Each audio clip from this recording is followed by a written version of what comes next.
आइए देखते हैं, explain the behaviour of AC through parallel RC circuit.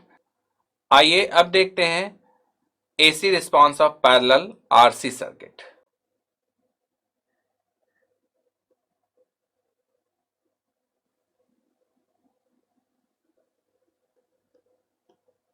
तो यहां पर देखिए, अब हमने जो सर्किट ड्रॉ किया है that is parallel RC, means R and C are in parallel with the applied voltage source that is of AC nature, right.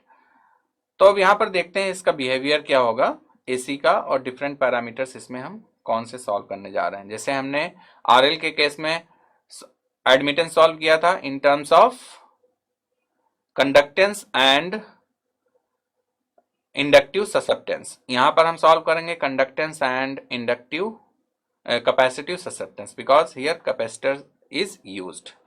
So again at this node by KCL, I equals to IR plus IC, and IR is what? V divided by R plus IC is V divided by 1 upon J omega C। यहाँ पे V common,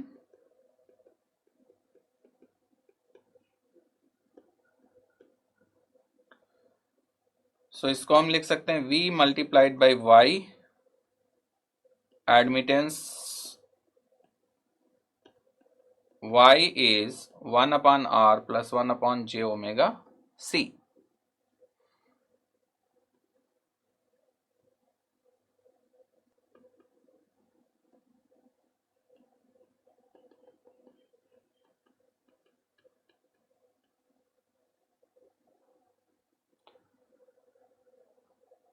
so net admittance, ये देखिए यहाँ पे जो admittance हमने लिखा है रेक्टेंगुलर फॉर्म में है, ठीक है, G माइनस जे बी। अगर इसका मैग्नीट्यूड हम देखेंगे तो कितना आएगा,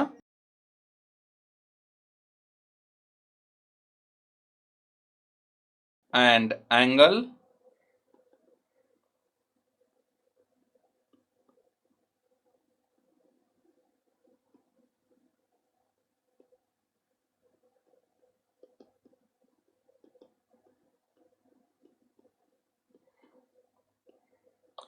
अब यहां पर आपको डिफरेंस पता चल रहा होगा। जब हमने सीरीज आरसी सर्किट डिस्कस किया था तो वहां पर फेज फाई कितना आ रहा था, tan inverse of 1 upon omega C R, और पैरेलल के केस में क्या आ रहा है, tan inverse omega C R. ठीक है, याद करना बहुत इजी है, कोई जरूरी नहीं है कि आप हर एक पोर्शन को आपको रिमेम्बर करना, एक याद कीजिए दूसरे को उससे रिलेट कर लीजिए। जैसे कहते हैं ना कि प्रोग्रामिंग में अगर लिंकिंग है तो आप वहां पर जंप कर जाते हैं और वहां से वो डेटा फेच कर लेते हैं, ऐसे ही यहां पर आपको लिंक करना है। हर एक चीज आप याद नहीं कर सकते, हर एक चीज अगर प्रोग्राम में स्टेप में लिखेंगे तो प्रोग्राम बहुत लेंदी हो जाएगा। तो इसलिए आप लिंक कीजिए एक को दूसरे से, जिससे कि जो मींस रिमेम्बरेंस है वो इजी हो जाए। ठीक है, नाउ हमने फाइव सॉल्व कर लिया। अगेन दो कंडीशंस, इफ, और अगर यहां पर हमको करंट सॉल्व करना हो तो करंट कैसे सॉल्व करेंगे, देखिए यहां पर I इक्वल्स टू क्या था, वी वाई, तो I is, and suppose V को हमें एज्यूम करना है तो V हम एज्यूम कर लेते हैं कि V is Vm sine omega T,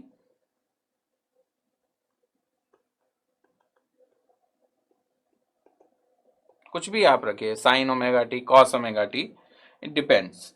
तो I इक्वल्स टू क्या हो जाएगा,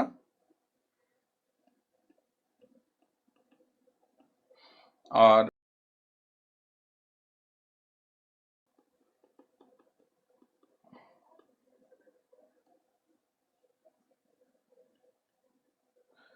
so here this will be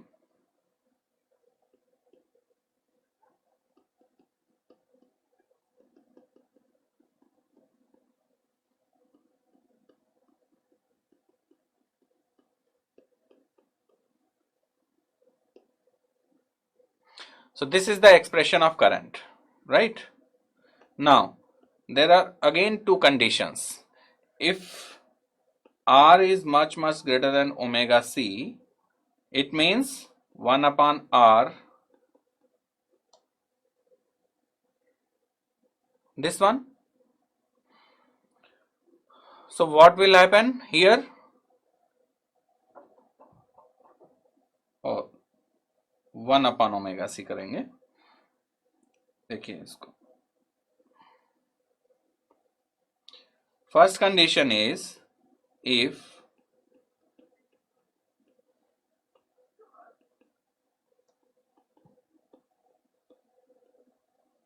so here what will be the value of phi? Tan inverse omega C R. तो ओमेगा सी आर क्या हो जाएगा? Much greater than 1, right? तो यहां पे क्या हो जाएगा? फाई की वैल्यू आ जाएगी 90 degree. Here phi equals to 90 degree. Now see what will happen in the current part. So current में देखिए Vm है and 1 upon R is much less than omega C, or you can say R is much greater than 1 upon omega C. तो इसमें क्या होगा? Omega C बचेगा और sine omega T plus 90 degree. तो ये हो जाएगा Vm omega C, that is Im, and this is because of omega C. It means this circuit behaves like a capacitive circuit. ये आ जाएगा cos omega t. So this I now becomes IC. Okay. And the second part, if R is much less than omega C, or you can say 1 upon R is greater than omega C, then phi becomes 0 degree and I will be Vm upon R sin omega t. So this is because of resistive current. So यहाँ पर जो circuit का dominating nature है वो कैसा होगा? Resistive type का होगा. ठीक है. अब ये जो एडमिटेंस ट्रायंगल है, जैसे हम पैरेलल आरएल के केस में देखें या फिर पैरेलल आरसी के केस में देखें, एडमिटेंस ट्रायंगल जैसे वहां पर हमने इंपीडेंस ट्रायंगल ड्रॉ किया था, यहाँ पर एडमिटेंस ट्रायंगल ड्रॉ कर सकते हैं. तो ये क्या है? G on this portion, that is JB. तो नेट इंपीडेंस क्या हो जाएगा? This is the net impedance and this angle is phi. अगर वो माइनस जेबी होगा तो डाउन साइड में आ जाएगा और वो फाई लैग करेगा. यहां पर फाई लीड कर रहा है. ठीक है.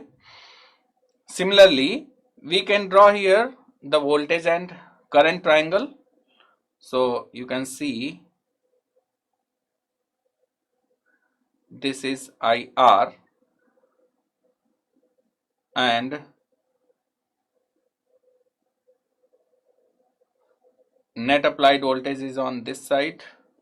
In case of capacitor, current leads by 90 degree from the applied voltage. So this is the current IC. Therefore net current will be this and the angle is phi. So this is admittance triangle and this is voltage current triangle, right? So I hope यहां तक आपको बिल्कुल clear हो गया होगा. अब हम आपका नॉलेज चेक करते हैं, देखते हैं कि कितना आपको ये पैरेलल आरसी सर्किट समझ में आया है. इसको अप्लाई करते हैं. So here is the question. A 10 ohm resistor is connected in parallel with a 100 microfarad capacitor. ठीक है. अगेन वही parallel RC circuit.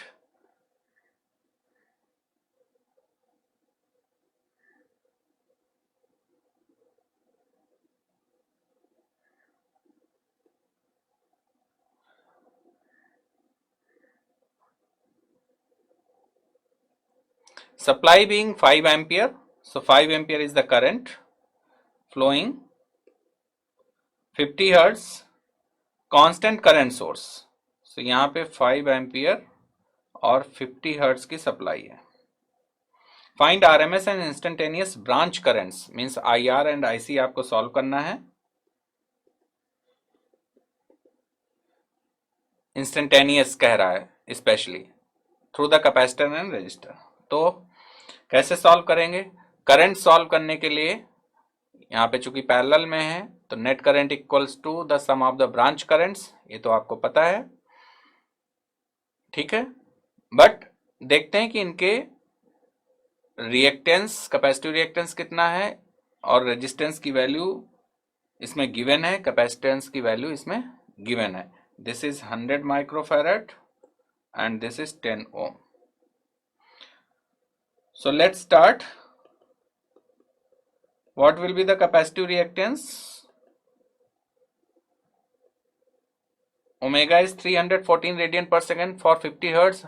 Always remember omega is 314 radian per second. And C is 100 microfarad.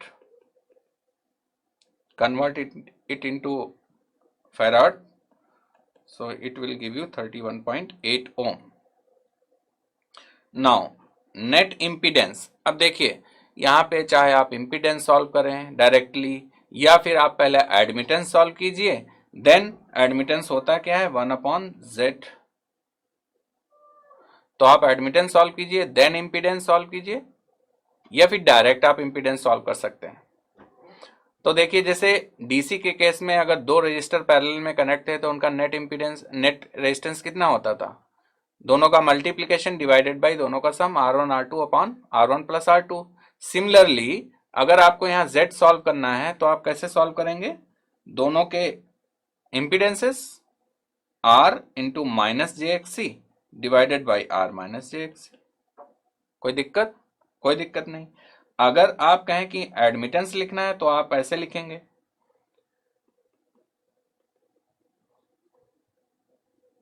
आप हमेशा ऐसे लिखेंगे और या फिर जे को ऊपर ले जाएं, ठीक है, और देन इसमें आप मल्टीप्लाई करें, क्योंकि इसका होता है minus JXC,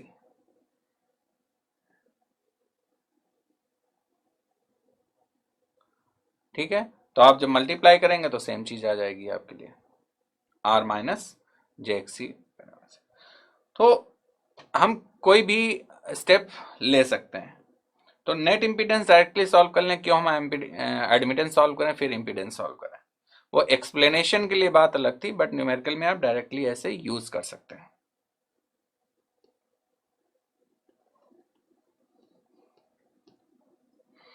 so Z is, R की वैल्यू गिवन है और XC हमने सॉल्व किया है अभी। सो जब आप इसको सॉल्व करेंगे ये आ जाएगा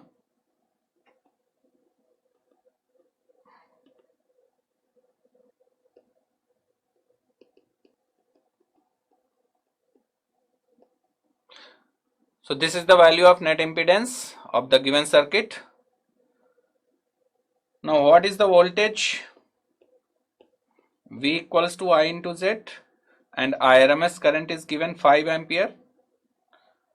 There is no phase, so angle 0, and Z is 9.54.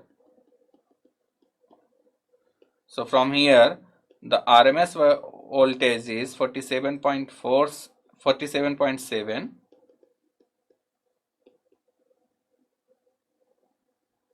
ये हमने सॉल्व कर लिया। अभी जो वोल्टेज आरएमएस सॉल्व किया है पैरेलल सर्किट में, हर एक ब्रांच में यही वोल्टेज होगा क्योंकि पैरेलल में वोल्टेज सेम रहता है। तो आईआर अब हमारे लिए इजी हो जाएगा सॉल्व करना। आईआर जो आरएमएस वैल्यू है वो इजी हो जाएगी। अब देखिए इंस्टेंटेनियस करंट कैसे लिखते हैं। इंस्टेंटेनियस करंट अगर थ्रू आर लिखेंगे तो ये होगा आई आर, और यहां पर मैक्सिमम करंट होगी रेजिस्टेंस की, देन साइन ओमेगा टी और जो भी उसका फेज डिफरेंस आएगा। अब ये मैक्सिमम करंट क्या होती है? मैक्सिमम करंट होती है √2 टाइम्स ऑफ जो इसकी आरएमएस करंट होगी। इसलिए जरूरी क्या है कि आरएमएस करंट सॉल्व करना through the register. RMS current क्या होगी? V अपॉन आर, और ये कितना आ जाएगा जब वैल्यूज रखेंगे? V आपको पता है, अभी हमने सॉल्व किया है 47.7 एंगल -17.46, और R की वैल्यू 10 ओम है, डिवाइड कर लीजिए, सिंपल IR मिल जाएगा। ये आरएमएस करंट्स मैंने लिखा है, मींस दोनों हम सॉल्व कर रहे हैं, और IC की क्या हो जाएगी? V अपॉन माइनस जे एक्सी। तो V अपॉन माइनस जे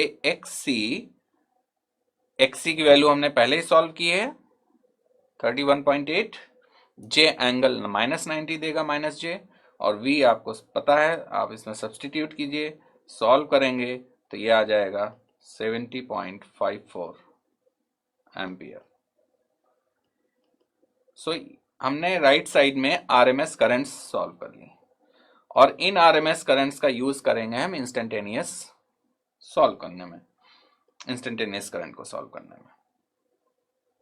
सो IMR कितना हो जाएगा? √2 इंटू 4.77 एंगल -17.46, और sine omega T, omega 50 hertz के लिए 314T होता है। फाई आर, यहां पर फाई आर कितना आएगा? -17.46, सो √2, इसको जब आप मल्टीप्लाई करेंगे 4.77 से तो ये आ जाएगा 6.744 sine of 314T -17.46 degree. So this is the instantaneous current through the resistance, and IC will be √2 times IC, this is the maximum value, और साइन 314T, यहां पे फाई कितना है? फाई सी यहां से मिलेगा, तो √2 times IC, that is 2.12 sine 314T plus 72.54। देखिए जो phi C and phi R हैं, जब आप आरएमएस करंट सॉल्व करते हैं तो this is nothing but phi R and this is phi C. हमें इस इक्वेशन में लिखना पड़ता है, क्योंकि यहां पे तो ये मैग्नीट्यूड पार्ट आता है, ये मैग्नीट्यूड पार्ट है IR, और एंगल कहां पहुंच जाता है? यहां पे, this is angle, this is magnitude, तो इसलिए हमको इसको सेपरेट करना है। ठीक है, तो आई होप कि इसका सोल्यूशन आपको अच्छे से समझ में आ गया होगा।